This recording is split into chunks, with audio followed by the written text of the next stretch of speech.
Okay, we'll do it by voice. For those of you who aren't familiar with Brittany, Brittany is a Utah-based writer and director.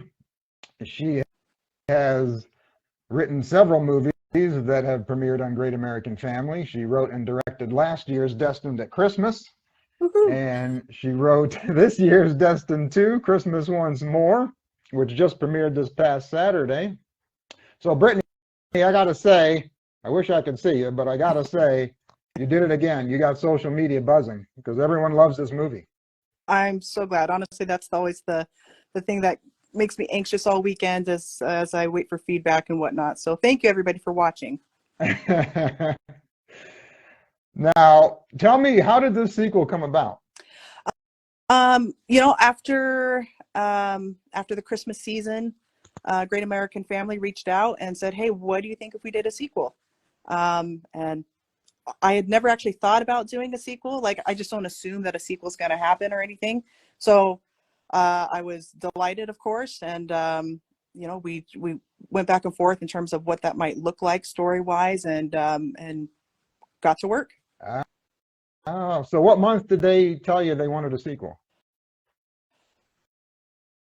I want to say it was February or March, February somewhere in there. or March. And then when did you start? When did you start filming it? End of May. End of May, March 8th. So you had to write it pretty quick. Yeah, we also had a lot other things going on. We have another movie that's premiering on Great American Family on the 29th of October. And so that one we actually shot in between, during those months before we started production on Destined 2. Oh, okay. We were pretty busy this year. Yeah, yeah, I know you have been. You and Brian, your Yeah. brother Brian. Yeah, both Yeah. of you have been busy. Yeah. Now, how did you? Now, I gotta ask, how many story ideas did you consider? What before you came up with the engagement storyline? Um, I, I really just two, I guess, in terms of major storylines. Are they going to be engaged, or are they going to be? Is it going to be a wedding? What's it? Which way to go for? And naturally, of course, the engagement seems like a nice chunk of their relationship that you'd want to see. Right. So I think it was kind of always the engagement was the favorite. hmm Okay. Okay. Now, when I first heard that the sequel was being made, and when I first saw the trailer saying that it was about them getting engaged, I thought, well, wait a minute. I know they were engaged at the end of the first movie. I thought, is this going to be a flashback? Are they going to be like sitting around at Christmas dinner, like remembering how they got engaged or something like that? But I love how you did it. I love how you handled it. How this movie began a month before the end of the first movie. Yeah, and it was, again, when I made the first movie, I thought, oh, this little bookend, or not bookend, but this little ending to, seeing them a year later, I thought that would be great because, again, I wasn't thinking sequel. Mm-hmm. And so when Great American Family came and we were talking about the engagement, I'm like, I had the same conundrum of, wait, how do I fit this in? Yeah. So, but it worked out nicely, I thought, kind of bringing that together. Technically, in the end of the first one, Theo has a wedding ring on, or some ring on. Uh-huh. We'll call that engagement ring. Some men have engagement rings. We'll just call it that. But That was my next question. Yeah. but it's nice to be able to go back in time or in between, when they finally meet up at the end of the first movie, and then before that year later mark, and just fill in the gap with the engagement. So it was nice to be able to bring that to life. Yeah, it was great the way you handled it. Yeah, and I was thinking, oh, they have to fudge this storyline a little bit because I think they were married at the end of that first movie. So yeah, but it was great how you did it, though. How you did it. Good, glad it worked. Yeah, yeah, because obviously when you made the first movie, you didn't know there was going to be a sequel. So Yeah. the too bad you can't go back in and like edit out the wedding bands out of the first movie somehow. Yeah, hindsight's 2020, right? Now I love the callbacks in this movie from the first movie, like the gingerbread house competition that Ashley is involved in again. That Mm-hmm. was great. That was great. The how Kim's family went to see A Christmas Carol again at the theater. it was nice to be able to, because we had that format or that kind of those traditions already laid out in the first one. It was really natural of, okay, we already know the type of things that they're going to do in the second one because they have these traditions, which I like. I liked being able to see them a little bit more. Like before, we didn't actually see the Christmas Carol. This time, we kind of went into the theater a little bit. The gingerbread house, I actually really liked that Ashley Ashley had more of a stumble this time with that one. Just being able to explore those type of settings and traditions in more detail. Mm-hmm. Mm-hmm. The big callback that I really loved is, well, before we talk about that, the Christmas Village. Uh-huh. And the Santa send-off. Yep. The train at the end. They got to ride the train this year. Uh-huh. Now, is that Christmas Village, is that something that exists in Utah, or is that something you built for the movie? No, it's a kind of a theme park of sorts called Evermore here in Utah, and it has just a really nice character to it. And so we just kind of work our magic to make it more Christmassy, but they have the train there and whatnot, and so we made that Santa's train, and yeah, it turned out nice to be able to have them interact with the train that we saw last year. Uh-huh. Yeah, and I liked how this movie ended, how the engagement occurred where they were reunited at the end of the first movie. Yeah. Yeah, that was a great way to handle it. Now, the big callback that I really loved is the Advent calendar. We have to talk about that calendar. Oh, yes. I wasn't expecting to see that in this movie. But when Kim pulled it out of the box, I was like, "Hey, that's the calendar from last year's movie." I kind of felt like I had to, and maybe not, but it was such a story device to kind of tell you where you are in the month and how close Christmas is. Are they going to find each other in the first one? That I felt like, okay, it can come back, and it wasn't shown for every script day, story day that you see, but I felt like it was needed just to kind of show you, okay, the time's running out. Is he going to be able to propose to her before Christmas? And you see kind of that time pressure. Yeah, that was great. I loved how this movie occurs over the entire month of December, just like the first movie, and how she's moving the date on the calendar moves each day. Yeah. And I think that calendar I think that's like pretty much a character in these movies now. I think it should have gotten credits during the end credits. I think it needs its own IMDb page. Well, I've seen comments that a lot of people bought the calendar on Amazon, so there's its credit right there. Oh yeah. Speaking of that, I have the Amazon link. I put it in my Instagram bio here if anyone wants to buy the calendar. Yeah, a lot of people, I think they sold out of that calendar last year. Yeah. Now, did you still have the calendar from last year, or did you have to buy another one? No, we still had it. Yeah. You still had it? We do a decent amount of Christmas films lately, the last couple of years. So we hang on to stuff, and certainly we held on to that, and to, just other key props from movie to movie. But we had everything. We had the same dinosaur ornaments. We had the dinosaur wallet, which I don't think we ended up featuring as much as I wanted to, but that's okay. Oh yeah, the wallet. Yeah. Yeah. So yeah, we keep what we can, what makes sense to keep, and it was nice to be able to dig that out, and oh good, it didn't get broken, and let's go ahead and incorporate it. I'm trying to read some of the comments here. Let's see. We can see, loved that we can teach our kids that it's okay not to always win. Oh yeah, things happen in life. Thanks for keeping it real. Yeah, that's in reference to the gingerbread house, I think, falling apart.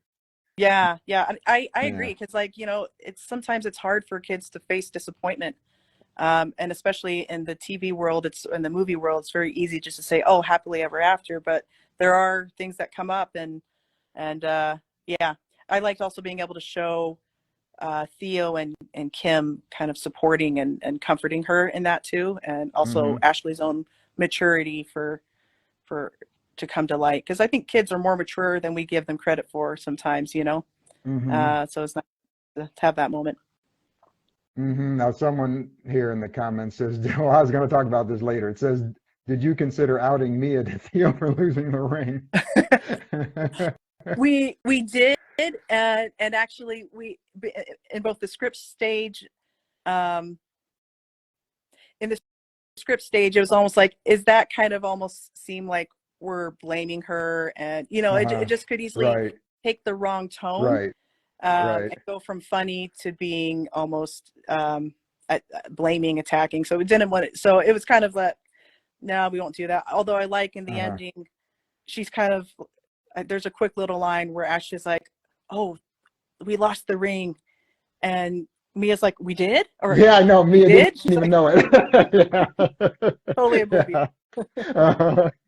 Yeah. Now, did you have to rebuild any sets or props for this movie? Sets, we kind of went to new sets for where it made sense to, but we went to most of the same locations that we could.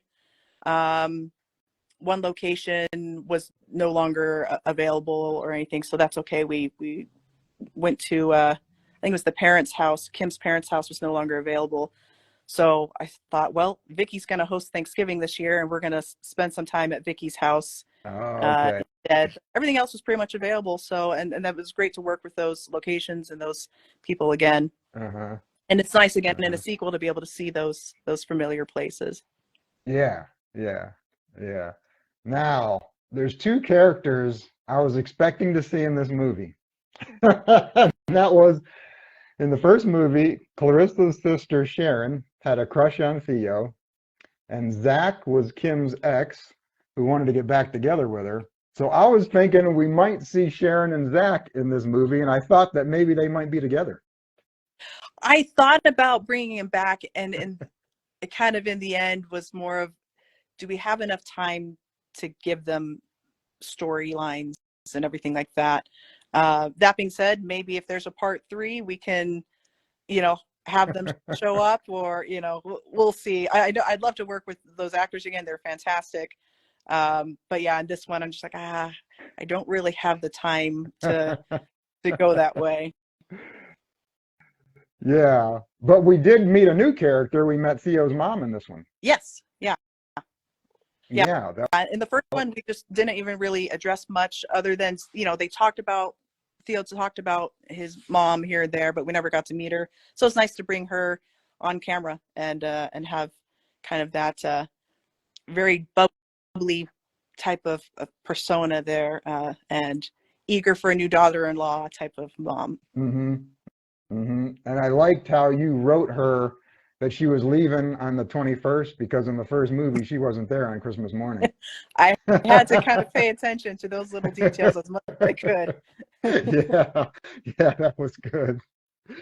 Now, when I was watching the movie, I thought that maybe Vicky was going to spill the beans to Kim about the engagement and the lost ring. And I thought maybe that Kim was going to help search for the ring. Oh, that would have been an interesting way to go. Obviously, you didn't consider that. Uh, no, I didn't. But if we could have done a choose your own adventure type of way for this movie, that would have been a great storyline to go on. Yeah, and I also thought that maybe Kim would stumble or not. Yeah, Kim would stumble across the ring like by mistake. Like it would show up and she was going to have like a piece of that cinnamon roll and say, "Why is there a ring in a cinnamon roll?" That would have been kind of fun. Now, we talked about this last year, but someone on Facebook wants to know how you came up with the idea of Kim working at the dinosaur museum. Oh, that's a great question.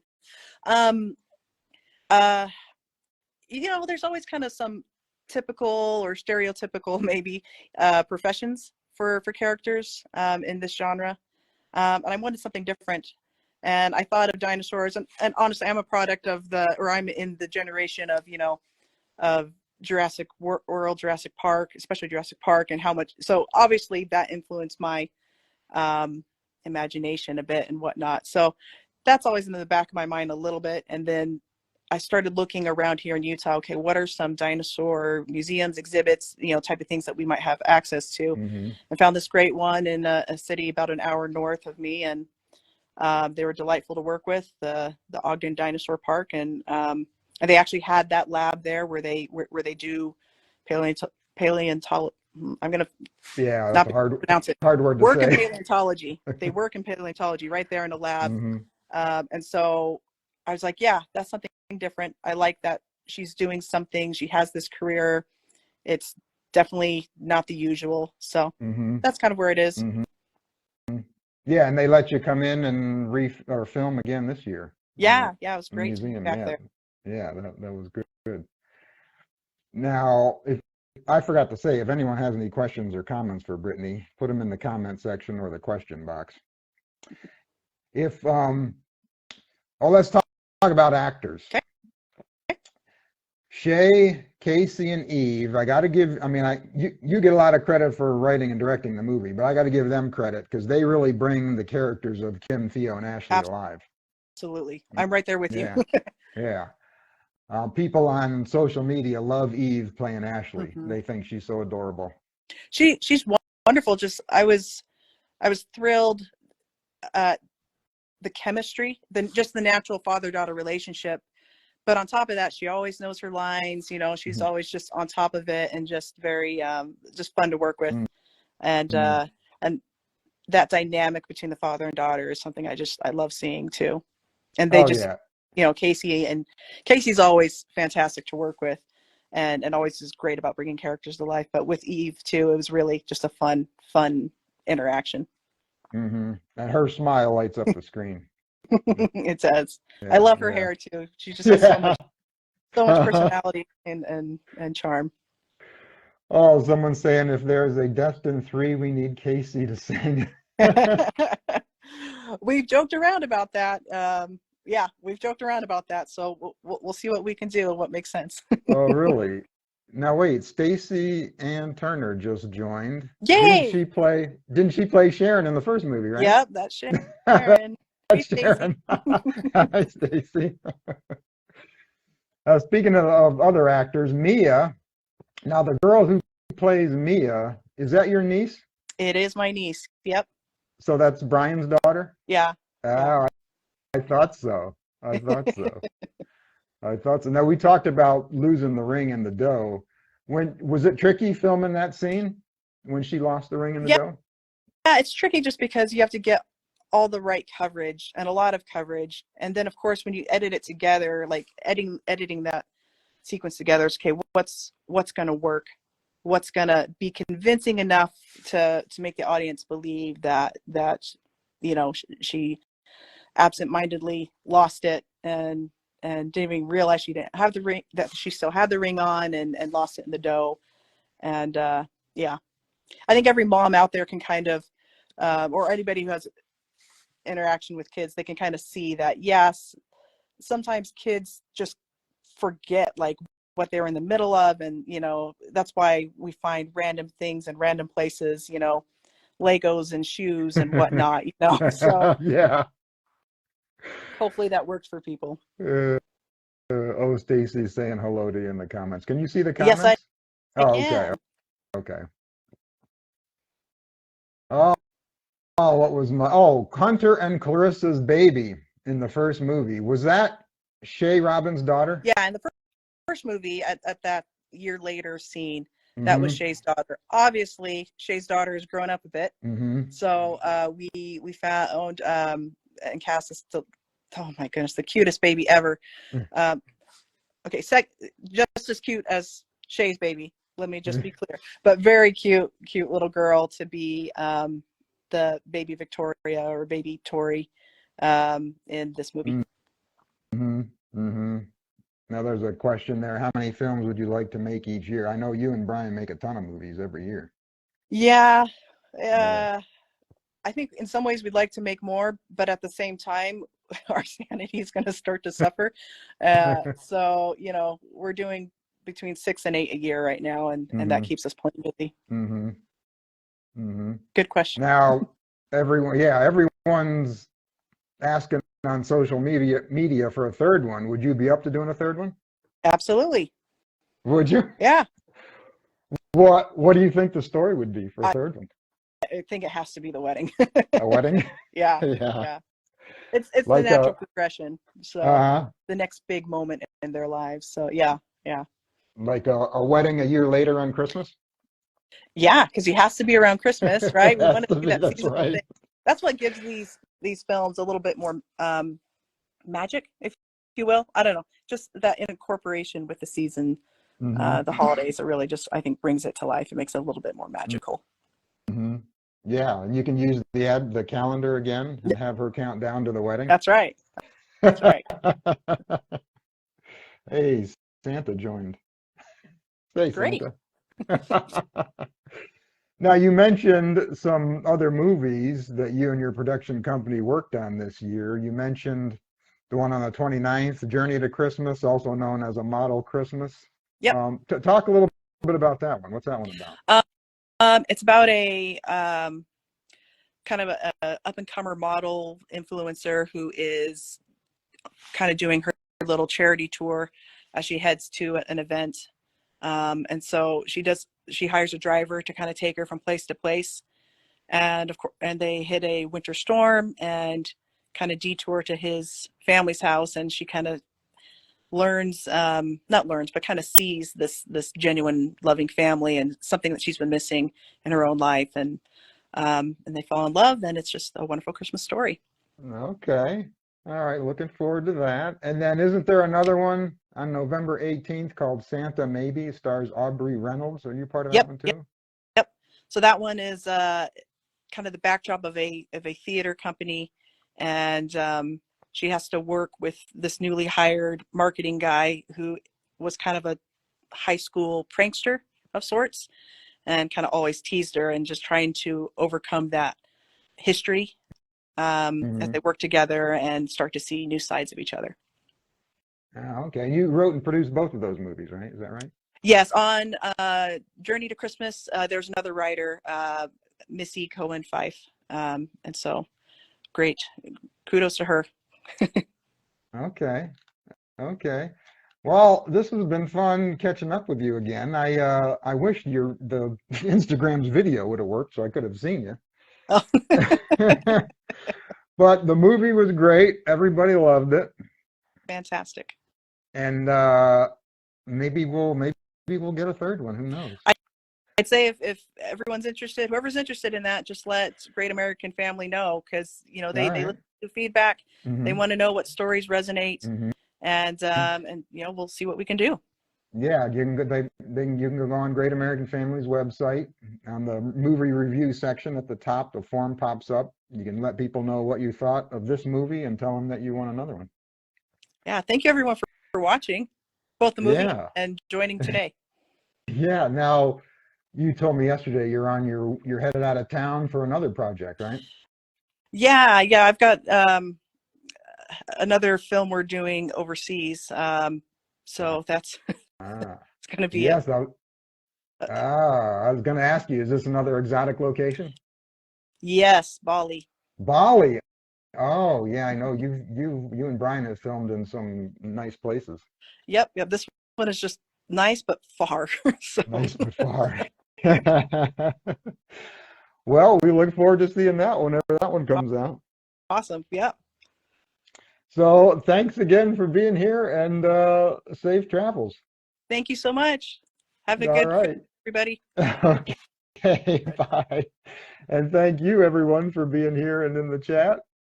And I will see you probably later this week on a podcast episode. I'm going to do a Christmas preview episode later this week. So hopefully I will see you then. Thanks for being here.